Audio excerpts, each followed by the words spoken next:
So today we're going to review one of these cameras. It's actually the Tapo C500. However, I am going to review this one here really soon, and people are already asking me to compare these two. So after I've done the two videos, I may do a comparison video just to see which one would suit your home better. So today, the Tapo C500 Full HD Pan and Tilt camera. Let's get it open and have a look. So the cellophane's off. I'm just going to read from the front so you can tell exactly what this does have on it. So 1080p Full HD, 360 motion tracking, so it should spin all the way around. It's got AI personal detection. It's IP65 waterproof and dust resistant, and it will take a micro SD card slot up to 512 gigabytes, which is quite a bit of storage. You can also pay for cloud storage with these. So inside we've got some instructions, we've got the template for drilling it up. There's your power supply, the wall or ceiling mount. Here is the pan and tilt camera with your little socket there. So your power supply, go into there. Now obviously you've got to make this part waterproof. Water gets on that will not be good. But all this part is the part that is actually going to be waterproof. So you've either got to put an outside junction box or drill this all the way through your wall. It comes with a washer and the screws and raw plugs, which is kind of handy. So what we'll do, if we plug it in, get it set up, connect it to the app, we'll have a look how good the picture quality is. So I was just looking at the bracket and it looks like there is two ways you can mount this. So either on the wall or on the ceiling. So I've just put the cable through there. So that will be for the ceiling mount. Your cable, got a hole to go through just there. And then it looks like you've got two screw holes, put the screws in to fix it in place. Obviously you drill the screws up into the ceiling. And then if you wanted it on the wall, you just spin it around like that. Clever little bracket. We'll now plug it in and get it connected to the phone. So just turned it on and you can see straight away you've got your red LED light, which obviously means it's got power. I did do a review the other day, you can see it spinning around now, so it's obviously configuring. And that was the first TP-Link Tapo device that I used. I'll put a link to that video at the end of this video, so if you haven't seen it, you can look at that, because the actual app I go through in quite a bit of detail, so I might not go through it in as much detail today and focus more on the picture quality and the features that this camera specifically has. So I'm just going into the Tapo app, and like I said, I've already got the app. I did a review on the indoor C200 pan and tilt camera the other day. So all we'll do, if we look at that top right, there's a plus button. Press that, we'll now add device. It then gives you a drop-down list of what we can add, an outdoor camera, and it then gives you all the model numbers. So we know this one is a C500. We'll find that on the list. They do a lot of cameras. C500, and it now tells us what to do. So plug in your Tapo device and wait about 30 seconds until the LED blinks red and green. As you can see, it is blinking red and green. So tip, keep your phone or tablet close to the Tapo device throughout the setup. Now, when I was setting up the Tapo indoor one the other day, my phone was a little bit away from it and it didn't set up first time. I then put it really close to it and it did. So that is a little tip for you. Well, they put a tip on here and I'm reinforcing that tip. Keep it close. So LED display may vary by device version. The image is for demonstration only. So we just click next. It's now asking me to connect. I'm just keeping it nice and close. It's now asking me to connect to the network. I'm in the shop, so I'm going to connect to the access point that's above my head. Password in, click next, connecting to your network. Connecting to Wi-Fi. It's now saying it's connecting to Wi-Fi. Wi-Fi connected. Wi-Fi connected. So that took about 15 seconds. On the actual app, it's still saying it's connecting to the network.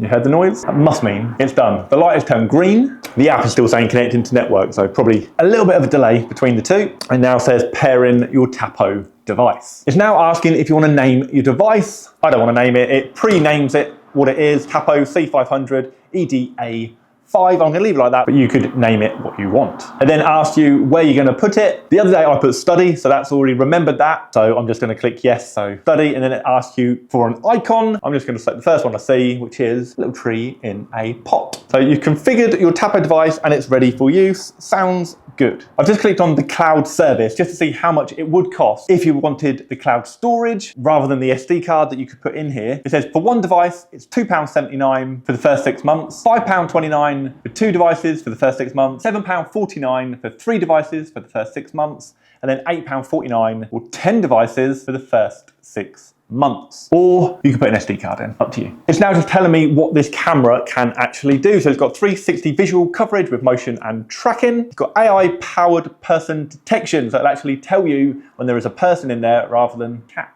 or a dog walking past. It triggers the sound and light alarm to frighten away unwanted visitors. Forward to audio as an alarm for more flexible scenarios. Communicate with nosy roommates, family, or even mischievous pets. So basically two-way communication. You can talk on your phone, that will come out of here, then whoever is near this can talk and you can hear it on your phone. So here we go. If I point it at me and then show you on here, I'll actually make it big screen. So there you go. You can see that is all set up and ready to use. Now within the app, you can set it up so you can have motion detection. So anything that moves in the room will detect you. You can have person detection and it will tell you that it's a person actually in the room or wherever you put this, outside or wherever. And you can have camera tampering. Right, I've just read on the box that it has night vision to 98 feet. What I'm gonna do, I'm gonna put that to the test. So I'm gonna go and screw this up somewhere outside. It comes with, I think it's about a 3-meter cable. So you're gonna undo one of the sash windows. I'm gonna throw the cable out, attach it somewhere and record it overnight. I'm then gonna upload the image to the video so you can see how clear they are at night. Right, so I've just installed the camera outside. That's the image that it's pointing on. So it's just pointing to the garden outside the back of the shop. When you go into the menu, you've got your pan and tilt icon. So you can simply select them and then move them left, right, up and down. So it's really, really easy to use. The picture is nice and clear, proper HD picture. In the menu, you can change it. You can have on low resolution, HD ready for 720p, and then full HD 1080p. I would always recommend to have it on the highest resolution possible. If you've bought a HD camera, use it for HD picture quality. So that's what it looks like right at the minute. We'll see what it looks like later. I have signed up for the 30 days free trial of cloud storage, so I'll be able to record whatever picture quality it looks like later on. Fingers crossed, it's a good picture. Right, so it's 10:15 at night. I've just come back to the shop to see how good the picture is at night time. So as you can see, it's pretty good, it's colour, but it's only colour because we've got that light just there. So let's turn that off. Now we can see what it's actually like. So there we go, it's a very, very clear infrared picture from quite a distance. If I get all the way back as far as I can, I'm right back to the bushes and you can see me quite clear, which I think is pretty impressive. And basically all I've done to mount this, screw it on, a couple of bits of wood, what was standing out the back of the shop, and I've stuck the cable through the window that's up there. So is this camera good at night? Well, yes. The infrared is really good, and if you actually got a floodlight or just an outside light, you're gonna get colour at night as well. Okay, so it's the next day, and I've actually got some footage on my phone that I screen recorded from the recordings on the actual app. So what I'm gonna do now is upload them just so you can see the pitch quality. Now, it may reduce the pitch quality slightly because obviously I've recorded it and then sent it to the laptop. Hopefully it'll still come out okay. Let's have a look at them now. Right, so this video is the night vision with no lights on at all. And I'm just using the pan and tilt function. So you can see it's just moving around slightly, but you get quite a good clear image of the garden. When you're using the left and right for the pan and tilt, you do notice there is a bit of a lag on there. But I think that's pretty standard with all these type of cameras. So this next image now, I'm actually at the bottom of the garden. Can you see me right in the center of the screen? And then shortly you'll see me walking or running towards the camera. So there I am, and you can see me quite clearly. Then obviously the closer you get, the clearer it becomes. So now this next video, I actually put the floodlight on that's outside, and I didn't feel like running this time. So I'm just walking towards the camera, but you can see just how clear it is by putting a small light on outside. So it's proper colour at night, and there I am staring into the camera. And this is just a still image I took at 9:12 in the evening when it was getting a little bit dark outside, but as you can see from the image, it actually showed up very bright. So what a great camera this is, and for the price, currently only £39. I think that's the cheapest I've actually seen it. It fluctuates between 39 up to around £60. So that's a great deal. If you did want to buy one, I'll put the link in the description. The notifications are really good on this as well. So when you've got someone walking past your camera, you do get notified immediately. You can click it and view it, or you can actually go into the app and see all the notifications. So motion detection or person detection. Another cool feature it does have is you can put it on patrol.